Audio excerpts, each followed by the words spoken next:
Welcome to Positively Caffeinated. I'm Camden. I'm Tesh. Glad that you're here. Welcome to our channel. We appreciate your support. Today we're thinking about, as you can probably tell, we're out on the farm as always. And, Freezing our butts off. freezing our butts off. What is it, 32, 30 Yeah, something? 30 something. And, we're committed to this, because it's fun for us. But as you can see, we changed our atmosphere. We're not the big table. We're closer to the house. You can still see the background of the farm, everything, which we're excited to share with you. But today we were thinking about, a couple things come to mind for me is, you're 20 something, I'm hitting my 60s, so generationally, the coffee experience or the culture of coffee and how you perceive it. So like when you think about you're Gen Z, is that what you are? Gen Z, yeah. And I'm at the end of the baby boomers. When you think about the coffee experience, or no, let me ask you this question. When you think about what is the best beverage, or what's the beverage your generation likes that you think that they would go for, and nowadays, like when they go to the coffee house, what are they looking for from a beverage perspective? Is it just fancy beverages? What is it? That's a good question. I think a lot of my generation, we're all about high caffeine and like energy. So I think we gravitate towards, kind of the cold brews and, the refreshers or like the fizzy energy drinks and that kind of thing. Because I think also there's something added to like cold beverages that you don't get with hot beverages. Huh? That my generation likes. Again, going back to that, like, because when you drink something, like you get into like a cold plunge, or you're sitting out here right now, like you're very like kind of jittery. So like when you have that cold beverage and you take a sip of it, you're like instantly like, okay, I'm awake now. So I think that's why. To answer your question, You want a quicker. I wouldn't say necessarily caffeine. You're saying you also want a quicker feeling when you drink your whatever coffee you're going to drink. Yeah, like awakeness, more awake quicker. I think our generation, because of, I was thinking about that, we were kind of preempting our discussion today, was, you think about 1980s.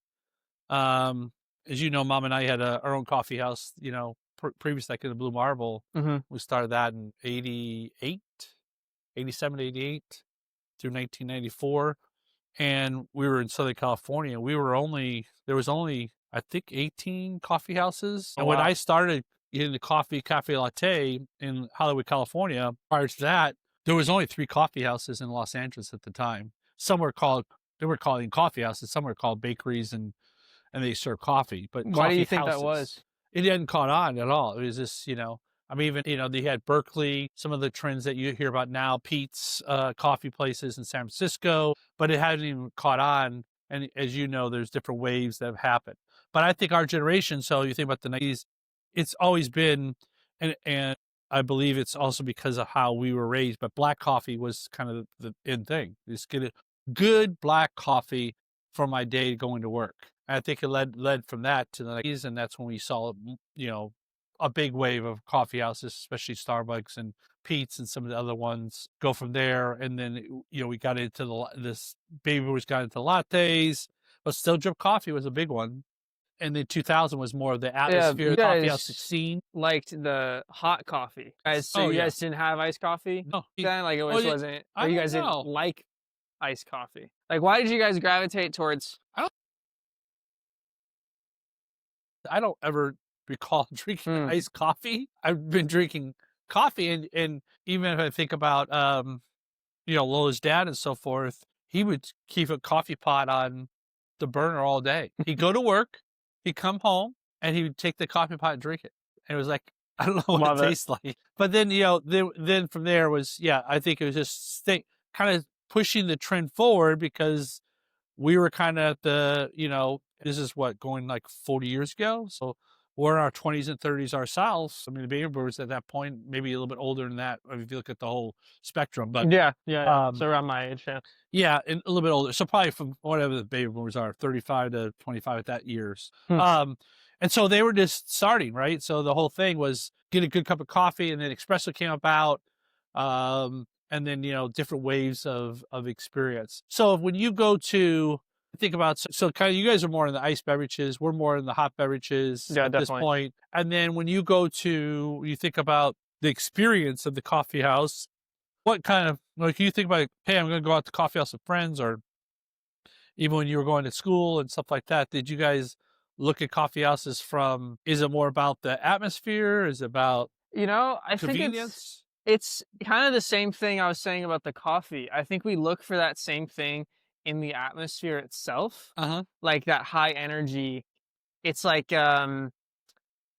you it's pretty cool out here. It's a high energy, like, so we like to see, I think there's a correlation between us wanting high energy beverages, or like that kind of that peppy, Uh-huh. energy in the atmosphere where we get the beverage, because somehow that correlates together, like you see people working at the cafe or the drive-through or whatever, and they're obviously very energized and happy, and we think, like, oh, like, you know what I'm saying? Like Yeah, there's a yeah. correlation between the atmosphere of the place. And I think my generation specifically was, it's about quick energy. It's about high energy, quick energy, and keeping that going for as long as you can. That's interesting. Because I think when I first started in coffee and the coffee culture and so forth, I believe it was that way. There was, call it baristas, or whatever the coffee house calls them, but primarily the baristas is that, they were looking for people that, like you said, had high energy, really want to connect with the other humans, and connecting, just generally connecting with people. I mean, that's why I started in the coffee business too, because it allowed you atmosphere around a beverage of choice, because caffeine is, it's a choice that you're making, and it's, a higher tick price of, beverage, because you could go to like a Mapco or a gas station, right? You get a 90, I always tell people, you get a 90-cent cup of coffee, but then you go across the street to one of the chains or whatever, Yeah, or local coffee house, and you're paying $3 for a cup of coffee. So true. what are you expecting from that experience? So I think I agree with you. I think that hasn't really changed generationally.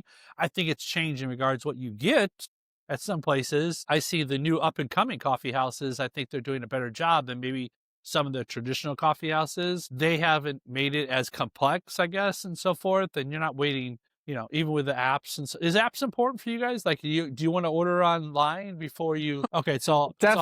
Well, I think again, it's like the saying is, it's all about getting that high energy fast. Oh, so So you being able to pre-order it while right? you're at home, and then it's going, and like having, I wouldn't say, I think there's a misconception that we don't enjoy the atmosphere of working at a coffee shop or like sitting down with a coffee, Yeah. but I think we like the option of, drive-throughs or mobile order and that Uh huh. kind of thing for when we don't necessarily have time to sit down in the coffee shop, but we still want that hit of energy to keep us going through the day and Interesting. the other Interesting. activities. Yeah, and I think for us, because the way that it evolved in our kind of our lives, it was a place we didn't have a place besides if you go to, a bar or something like that where you met people, right? Then as the coffee house scene kicked in, you were meeting potential, or girlfriend, or potential wife, business Yeah, yeah, partners, yeah. all that was now at the coffee house. I remember my mom, who lived in Tennessee, and telling her about, there's a, because we were in LA and all that, there's this coffee scene, and they're paying, you know $3 a cup of coffee, and da da da.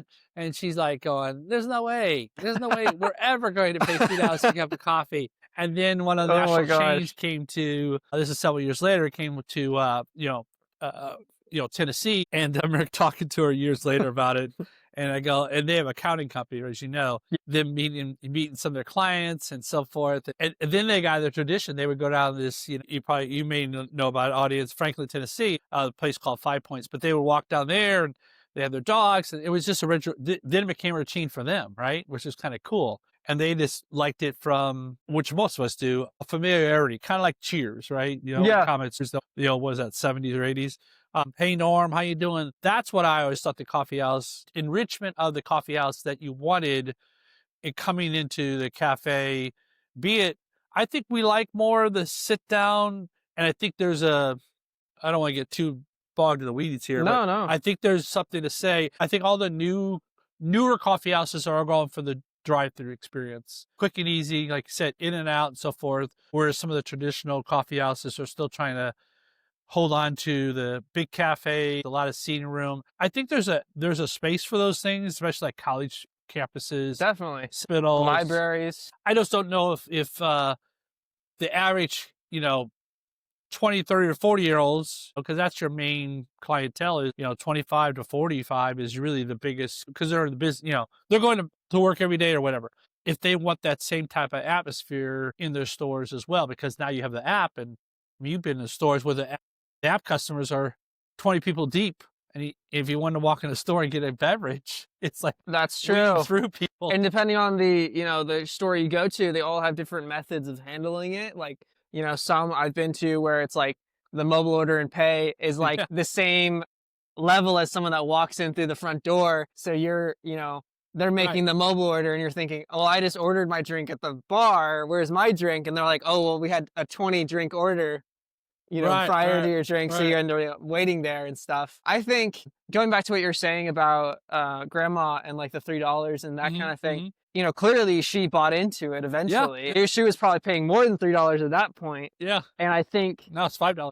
well, yeah, probably, if not more, for the same cup of coffee. But I think, that's how it evolved, right? You're right, is that for you guys, the price was justified by the experience. Yes. But then for us, we grew up with that always being the price. So for us, that was the bare minimum. That was just a cup of Ah, coffee. yeah, So now, we're probably paying, 6 or 7 or more willing to pay $6 or $7. But again, it's our expectations for an experience are different than what they were back in the day. For your generation, it sounds like. And I think I'm curious. I'd have to do some research, but I have a feeling that it isn't that we don't want the atmosphere. It isn't like, there are some stores that like got rid of seating and stuff for us to like you hang out and like yeah, it's more yeah, like on the yeah, go drive-through yeah. models. But Right. I think that's not the key. I think coffee shops kind of have traditionally are more like a low key, slow down kind of vibe where, you sit down, you have your cup of coffee and it's like, you're doing your So it's work. close the door, and the outside world is one way. Inside Yes. world is kind of what you want it to be in the coffee house. Oh, that's interesting. And I think for my generation, like I was saying, it's the high energy. So if you had a high energy coffee shop where that was the vibe of the Uh-huh. Uh-huh. atmosphere, if you would find more people staying there for longer periods of time or wanting to have like a sit down. So if you had your favorite, or let me ask this question this way. If you had your favorite coffee house experience that would make you want to go back to that coffee house, what would that environment be? Okay, well, for me, I actually have a perfect example for this. Oh, It was a hybrid model. So okay. it wasn't just a coffee shop. It was also a rock climbing place. Oh, wow. Yeah. So Huh. you could come, you could work, and you could get yourself a coffee or a latte, whatever. They call it your name basically, Uh-huh. and you go rock climbing with your friends, and you're rock climbing on the wall. And then you come down, and then you can have a study session and drink some coffee, and then go back to rock climbing afterwards. And it's all in the one location. Wow. I think if they had, that's what I mean by like high energy. So even more so the experience, but not the experience in the sense of how we were talking about the connection piece, which I think for us is, for me, like the experience for me would be, yes, you go into it, it has a great atmosphere. The people really care about that you're there, they don't have to necessarily know my name or anything like that, but they know, you call it table touch the restaurant business, but coming around and saying, hey, you need a refill, or kind of that old school kind of thing, I guess nowadays. Yeah, yeah. But that they care that you're there and you just spent $10 That's so or more true. so. Yeah. And I do, yeah, it's funny you said that too, because I think there's a place that I went to. It was kind of cool. It was in a college town, and they had something similar. They had a pottery shop next door, but it was just a line in the That's sand, really cool. basically. And so like college students were there and they were doing their thing, but then they had these pottery classes. Yeah. So it attracted actually a very mix. So you're saying more of a multi-purpose kind of space is even more trendy for your generation. I don't really think about rock climbing. That's kind of cool. Yeah, I But guess. art studio places said they were saying there are classes in them. So using the space much differently than even traditionally we've known, just get in and out. Could they open up places more like that? That would drive you to go back to that place more frequently than just a cup of coffee. Yeah, I think it's like the whole drink beverage thing again is it became the bare minimum. So the normal coffee experience, Yeah. that it was enough for your generation, we're like, okay, that's cool and all, but like let's add something else to this to have it be like a great experience. Right. That's neat. That's neat. Now you guys, you drink. What's your traditional, like, get up in the morning? What's your like day in your coffee experience for you? Oh, you know, You wake up and do I your have a lot of caffeine in the morning yeah. because So what do you do? I wake up first thing in the morning and I take pre-workout to get jumpstart the day. Okay. So that's probably like, I don't know, a That's the cup. power stuff. Yeah. So it's like a powder and you put it in and you go water. do your workouts and stuff. Yes. And Okay. then go do the workout. So right off the bat, like from within 30 minutes of me getting out of bed, I'm already jacked up on probably like 1.5, cups of coffee. Okay. And then I go work out, I come back. But you're burning that off when you're doing your workout and stuff, right? I think so. I think that's the theory there. Scientifically, I don't know if that's actually accurate. We'll find out. But then after that, so I kind of do that to jumpstart the day. But then Yeah. after that, I like to slow down and do more intentional. So the second cup of coffee, I do the French press. And Yeah, I know that's you like more the French just press, it's more of like a morning ritual than I think Uh-huh. it is actually for like the caffeine and the energy for me. I think we discussed this in a previous episode, but Yeah. I really enjoy like the smell of the coffee when you're making a French press. And So there's experience know, that kind of yeah. ties into your ritual and so forth. And then is that all the caffeine the rest of the day? Yeah, I mean, I'll have like an occasional cup of tea or something, Yeah, I but do. for the most part, that's Too. usually it. I try not to have any caffeine after, I'd probably say like, you know, 12 or 2. Yeah, I'm the same way. Yeah, I mean, mine is of course get mom her coffee in the morning, and then that's my wife, my mother. Just Not to his clear mother, it. my mom, Yeah, his wife. Yeah. But yeah, and then get myself a cup of coffee. For so many years I was drinking so much coffee, kind of Yeah, cut back on yeah. that as a whole. Yes, mochas, and then doppio espressos, and then making that, and then I'll kick in the afternoon in tea and so forth. But I think it's cool that multi-generational, because we're about 40 years difference between you and I, Oh, yeah. and that that the coffee scene is still evolving, Yeah. from what it was, back in the 1970s and 80s to today, and which I do think is cool about the coffee scene as a whole. And I'm sure there's another wave, that's coming for the next generation and so forth. But I think it's cool that in the same space you go to, you see parents, child, grandchildren all enjoying a beverage. There's very few places that you can go, a one-stop shop for everyone to enjoy that experience. I mean, I can't really think of too many, really. Well, to add on to that, I think, one thing that, we share between the generations, though, I think across all the generations is that it's regardless of, the experience of the coffee shop or the venue, it's all about community. I think both of our, Mhm. that's what the whole purpose at its core. It's, even though I'm like, oh yeah, I want a coffee shop with a rock climbing gym or something. It's all about the community that you find in those spaces. True. And So the human connection is still, yeah, and think about, you were at this beginning, because that was what, well, no, you were what, 18 or 19 when the COVID hit. yeah.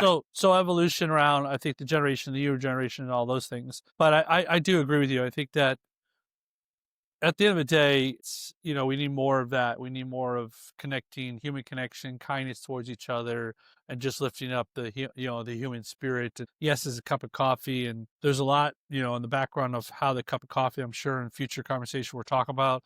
But I like that you brought that up there, because I think there's more need for community connection, Yeah. getting out and connecting with other humans. And it might be just a simple hello, good morning, and so forth. But I do believe that helps our society, in a positive way, to know that, without each other, we're never going to be our best selves without each other. Well, I think we, a lot of the times we see the differences, sometimes it's it seems very black and white. Like when you think of, the baby boomers and then the Generation Z, I think there's a lot out there about how we're very different. Yes. Yeah. Two different time periods. But then you have stuff like this where clearly at its core, Right. it's still the same. It's community, even though we want, different things. And from the outward perspective, you can see it as, black and white, but it's really not. It's just more of like a gray. Yeah. Yeah. And we could all be, like you said, we could all be in the same space and really enjoy it. Well, we hope that you guys enjoyed listening to us kind of talk about our generational gaps, but also our similarities and how it ties into the experience. You want to wrap us up? Yeah. Subscribe. Thanks for coming. We're going to run inside now because we're freezing our butts off. We hope Exactly. you're also inside and warm, and we hope to see you next time. All right.